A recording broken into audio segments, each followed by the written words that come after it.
Just before the break, we were talking about food prices and what we can expect via inflation, also jobs in the economy. So let's bring in Nik Nanos now, founder and chief data scientist at NANOS Research, to talk a little bit about what Canadians are thinking about all those things. Nik, good morning, sir. As always, a pleasure, and Happy New Year. Happy New Year to you too, Roger. So what are the concerns? The economy, is it inflation? What are we looking at for Canadians as we start 2024? How about we just say money, money, money, money? It always is, right? Oy. You know, we look at the top national issues of concern. Actually, the top three are now all related to economic issues. Jobs in the economy top at number 1 at 14. Inflation now tied with that at 14. Housing at 10. Round out all those things.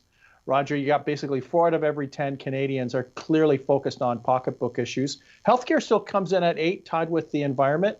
Immigration at 4.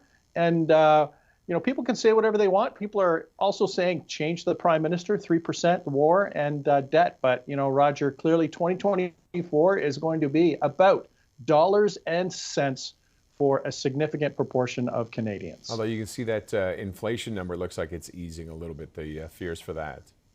Yeah, exactly. Jobs in the economy up a little more. And, you know, it's just part of the whole package when it comes to people worried about paying for the groceries, wondering about their jobs, and wondering how they're going to pay for the bills.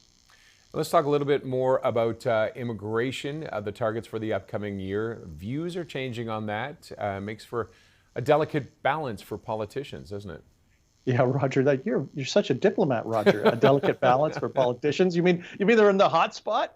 Holy, you know, you look at this, and we've been tracking this since 2020, asking Canadians about the levels of immigration where the target is between 400,000 and 500,000 people, and asking whether we should be having more, the same, or less. And Roger, check out the trend on this one. You can see the proportion of Canadians that want to see more, a minority from the get-go, but it's gone from 17% to 5%. But check out the number who say less, Roger. 40 in 2020, now up to 61%, a comfortable majority. Is that a huge jump for you? I mean, in all your years you've been looking at numbers, is that a big jump over 3 years? Absolutely. A 19% jump on something like this is quite significant. We also have to remember, Roger, historically, you know, the numbers on immigration are generally pretty good. But, you know, this particular Liberal government led by Justin Trudeau has a policy of bringing in more Canadians than usual. It's kind of like bringing in the city of Hamilton every year.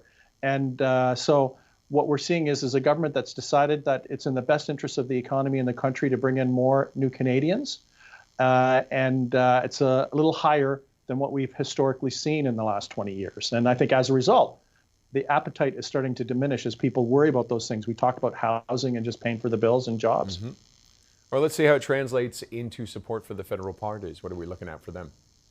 Well, it's not translating into a lot of support for the Liberals, that's for sure, Roger. You know, they're still trailing 13 points behind the Conservatives. Conservatives at 40. Liberals 27, up 3 points, which is good for the Liberals, considering they were down in the low 20s a few weeks back. NDP down 3 at 18, Bloc at 7, Green Party 5, People's Party at around 2% or thereabouts. But, you know, what I'm watching is the interaction between the parties. Here, at least you can see in the last 4 weeks, that some of the movement was between the Liberals and the NDP. Before that, the movement, Roger, was between the Conservatives and the Liberals, where people were leaving the Liberals and going to the Conservatives. So a little bit of glimmer of positivity for the Liberals, but 13 points back, that's still not very good. No, and worrisome for the NDP too, as they watch their base erode as well. Yeah, Jagmeet Singh has to worry. You know, like 18 is an okay number for the New Democrats. The New Democrats are always happier when they have a number like that's in the 20s. If that 18 number starts to go down even further, that means Jagmeet Singh won't want an election, that's for sure, because it'll be bad news. It also means that the Liberals might be able to kind of tap into those Canadians that might not be sure about having Pierre Poilievre as Prime Minister. All right, well, let's see what happens. Nik, as always, thank you for your insights. Take it easy.